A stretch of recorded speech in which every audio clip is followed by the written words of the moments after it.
Warning, the following video contains spoilers for the plot of Age of Calamity.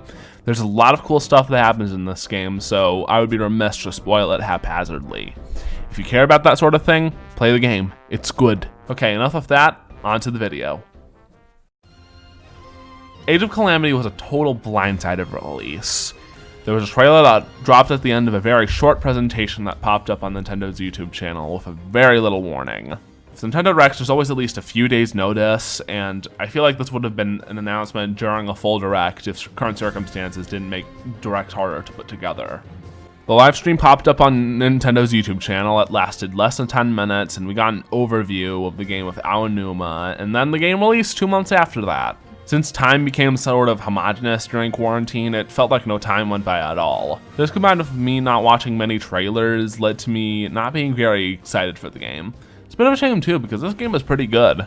I played the original Hyrule Warriors and enjoyed it quite a bit. I beat the main story and tried my hand at 100%, but I got really burnt out on it. A major thing I can say about Age of Calamity is that the gameplay is far more satisfying than its precursor. The runes are an excellent example of this. The items in Hyrule Warriors were simply things you had to use whenever an enemy entered a state where that item is the only thing capable of hurting them. I say that the runes are a lot better in this regard. When enemies enter these certain states, the rune works fine to reveal their weak point, but you can still attack them and even dodge their attacks at the right moment to land a flurry rush. This mechanic was fantastic in Breath of the Wild, and it works great here, with the added benefit of depleting the weak point gauge of the enemy. This mechanic makes a return from Hyrule Warriors, and I like it a lot here. At the end of certain enemy attacks and during flurry rushes, attacking them will deplete their weak point gauge, and it allows the player to perform a weak point smash. This does incredible damage and adds a lot to the flow of combat in Age of Calamity. Another great thing about the runes is that they're still useful outside of countering the huge telegraph attacks. Stasis pauses the enemy in place, allowing you to extend the time you can attack them to deplete their weak point gauge. Bombs do a little bit of damage to the weak point gauge and can reveal things in the environment. Magnesis can disarm enemies with metal weapons and dig up chests. And Cryonis is still next to useless, just like in Breath of the Wild. The gang's all here! The combat is straight up excellent. It iterates both on Hyrule Warriors and Breath of the Wild masterfully. But the plot leaves a bit to be desired, frankly. The game begins with a small guardian traveling back in time from Hyrule Castle during the Great Calamity. They are seen waking up from a battle at Hyrule Field. They join Link, Impa, and Zelda in their efforts to stop the Great Calamity. It's then shown that Zelda knew the little guardian when she was little, and they used to sing her a lullaby to help her fall asleep when she was little. One major problem I have with this character is that we don't get a name for them until the very end of the game. When the little guardian lays broken after taking an attack from Ganon, Zelda has a flashback and remembers her full past with the little guardian. She put them together when she was a child and named them Teriko. After Zelda's mother died, Teriko consoled her in her grief. Then, sometime later, King Rome confiscated Teriko to stop them from being a distraction from Zelda's training to unlock her sealing power. This story was heartbreaking, but the way it was presented was terrible. We don't learn Teriko's name until just before the final confrontation with Calamity Ganon. Not much even has to change for Teriko's name to be dropped earlier in the story. There's a scene early in the game where Zelda remembers Teriko singing her lullaby when she was little, which is actually Zelda's lullaby. Nice touch. All that needs to be added is Zelda saying, "Good night, Teriko," in the flashback. Teriko is treated like a simple plot device when they're a lot more important than that. The act of traveling back in time caused a timeline to split again. Teriko summoned the Descendants from the future to save the four champions from dying at the hands of the Blights. Not to mention that Harbinger Ganon is a Teriko native to this timeline, and that caused the whole events of the story to happen. All the things Teriko did are instrumental to the plot, so keeping them with so little agency until the very end takes the bite out of the death scene. Teriko wasn't treated as a character until their death, so the potential gut punch the death scene could have been was much more of a flick to the neck. It was surprising to be sure, but the pain was small and it was gone very quickly. This hurts all the more because the game doesn't handle the other characters this poorly. The only other character I think was handled poorly in the story was Revoli, but Revoli was already a terrible character, so that's kind of excusable. Teriko is a character made especially for this story, so to see them handled this poorly is saddening, really. I really hate Revoli here too. I actually like his gameplay a lot. He has a fantastic moveset, his speed is great, and his ability to deplete the weak point gauge is stupid incredible. My main issue with Revoli is that he's a total asshole who never gets any comeuppance. He thinks he's the best thing ever since the invention of bomb arrows, and the writing of the story does nothing to tell him that he's wrong. The most egregious example of this is right after he's saved from Windblight Ganon. He was on the verge of being killed, even with Teba's help, and he just gives Link a backhanded compliment like, "Oh, I didn't need you anyway," right after the guy saved his life. This could have been a great opportunity for character development, and nothing comes of it. His voice lines are also terrible. His voice line for when you select a meal before going into battle is, "You call this food?" His ego bleeds even into the voice lines, which is why I only ever played as him when it was required for a few missions. A missed opportunity I also see is that there's no indication of what Teba's feelings about Revoli are. Revoli went down in Rito history as a hero in the Breath of the Wild timeline, so it would have been neat for Teba to say something that indicates disbelief. He can say something like, "Oh, I can't believe that this self-aggrandizing idiot is the great Revoli." Then when Revoli saves him by shooting down 3 Guardians at once, Teba could show him adoration and respect. Sidon, Riju, and Yunoba are all given this sort of scene with their respective champion, but Teba gets nothing. Final character I want to talk about is Zelda. I actually really liked her from a story and narrative standpoint, but I really don't care for her gameplay. Her combos are really sluggish and unsatisfying to pull off with both of her movesets. The Sheikah Slate unique attribute of setting off runes doesn't have the impact that it should, and the moveset as a whole is mediocre. The Bow of Light is even worse in this regard, because it's supposed to be really powerful in the lore. Breath of the Wild shows it to be the power of the full Triforce, but it's absolute garbage. Her combos do no damage and don't have the speed and AoE to build up the special meter, which her luminescent form requires for powerful attacks. Her Bow of Light moveset also reduces her voice lines to, "I will fight for Hyrule! For Hyrule!" and just utter lines like that. Last major gripe I wanted to share was the way 2 of the descendants were handled in the gameplay. Sidon and Riju are forced into your party at their absolute weakest.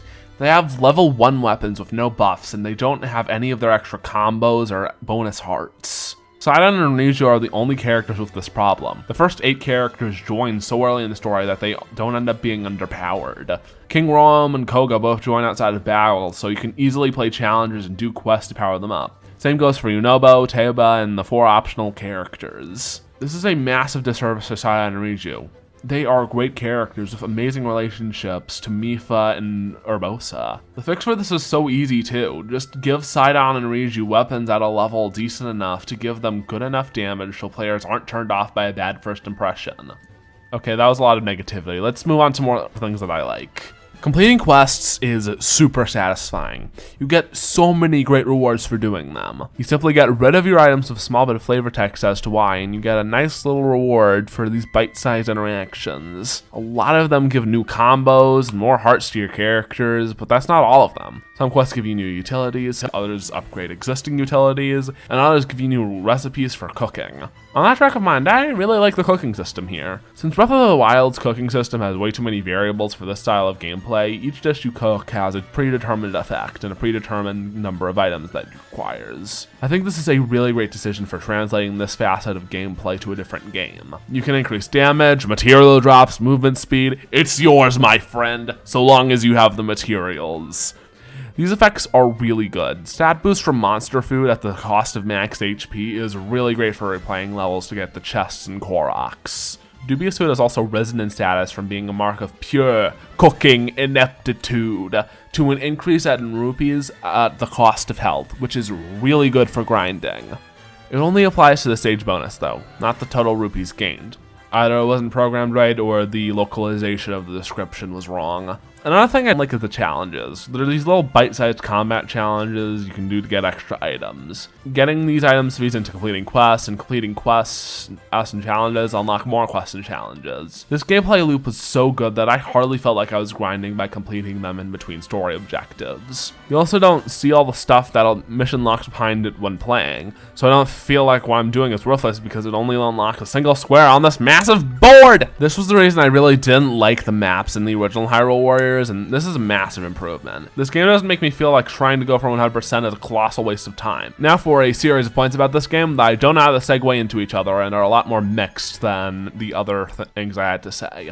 The map design here is great. I love visiting these same locations from Breath of the Wild before they became ruins or changed how they did later. The overworld map is great too. I love the icons for all the different characters on their quests. Yunobo especially. Bless that rock child. Age of Calamity's load times can be bad sometimes. Breath of the Wild can have long load times just fine because you don't encounter them super often. The story levels get around this really well by loading in the background while these miniature cutscenes in the style of Impa's exposition plays. The loading screens aren't even super bad when you're playing challenges normally. It only gets really bad if you play a short mission repeatedly to grind rupees like the first Herewith trial. The ability to move around on the loading screen as Terrako is really fun. I like zooming over Link's head and timing a jump to the end of the loading screen. It reminds me a lot of Fire Emblem Three Houses now that I think about it. The new characters this game introduces are also really great. Terrako, of course, is cute and I love them. Astor is a great malevolent force and his third act breakdown is fantastic. Harbinger Ganon really nails the horror aspect of the Calamity that the blights show off a little bit. It's deliciously unnerving to see the mangled form of Terrako and have to fight in a boss battle. I also love seeing more of the characters from Breath of the Wild. Impa, Purah, and Robbie are all basically new characters because Breath of the Wild showed them over 100 years old, while they're all young here. Suga acts as a nice contrast to the silliness of Koga. Their relationship is really cool and I really like how Suga being alluded to dying drove Koga to join the champions in the fight against Ganon. Speaking of Koga, the voice acting in this game is really great. Eric Broad did the perfect voice for Koga and I love a lot of these other voices. The voice lines that pop up when you're playing add so much character to the game. I also love how Korok seeds were handled in comparison to the completion nightmare that they are in Breath of the Wild. There are a few in each story mission and a couple in a few random challenge missions for some reason. Korok seeds are required for quests that increase the inventory size for weapons and a few of Hestu's quests. The only gripe that I have of them is that they don't show up on the map, which would be a really great bonus for one of Hestu's quests or a feature of the sensor if you get it to search for Korok seeds. The music here is pretty great. I would really recommend listening to the soundtrack if you haven't already. There are a bunch of great themes that I'd really recommend checking out. Also, Age of Calamity overall does a lot better job of making 100% feasible than either Hyrule Warriors or Breath of the Wild. One major gripe I have with a lot of beat-em-ups is that the highest rank you can get on a level is required for 100% completion. The perfection that such a thing requires is really time-consuming to master for someone like me with average reaction speed.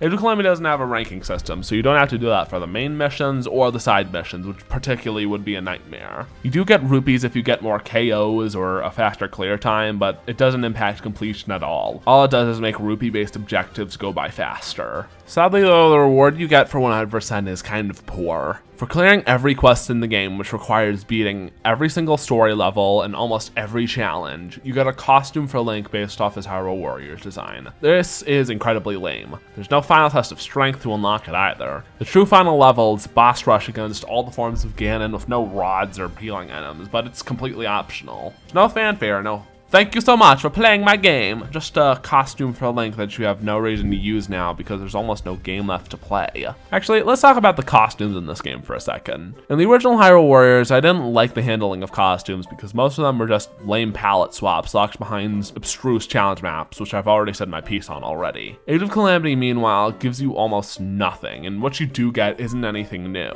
Link gets all of his armor from Breath of the Wild. That makes sense. This game reuses a lot of assets from there, so this would have been pretty easy to implement. Zelda gets 3 different outfits we see in her memories: her blue outfit, her snow outfit, and her white dress. The champions all get 2 different outfits: their blue champion's garb and the outfits from the memories from the champion's ballad. Those all make sense because they're reusing existing models, and that's all the costumes that there are. It wouldn't be a challenge to at least add some palette swaps or something. This could easily be justified as being part of the post-game, so Sidon suddenly becoming green makes about as much sense as Calamity Ganon being a playable character. All in all, I really like this game. The gameplay was really good. The story wasn't anything to write home about really, but my expectations were pretty low to begin with. I know the ending in specific is a massive point of contention. Personally, I really like seeing a happy ending for all these characters, especially Mipha because I loved her from Breath of the Wild, and Urbosa because I fell in love with her throughout the game. Nintendo lying to consumers is extremely scummy, but I find that more of a problem with the marketing more than a problem with the game itself. I like the game in spite of it not being what the marketing promised.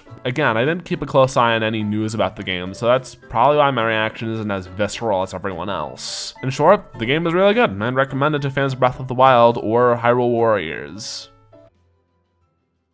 Hello everybody, I want to thank you for making it to the end of my video. This video took about a month of work to create with about 8 hours a week spent. So watching it all the way through really means a lot to me. If you like this video, I'm currently working on a video about Hades, so maybe subscribe if you want to see that. Until then, have a wonderful time, and goodbye.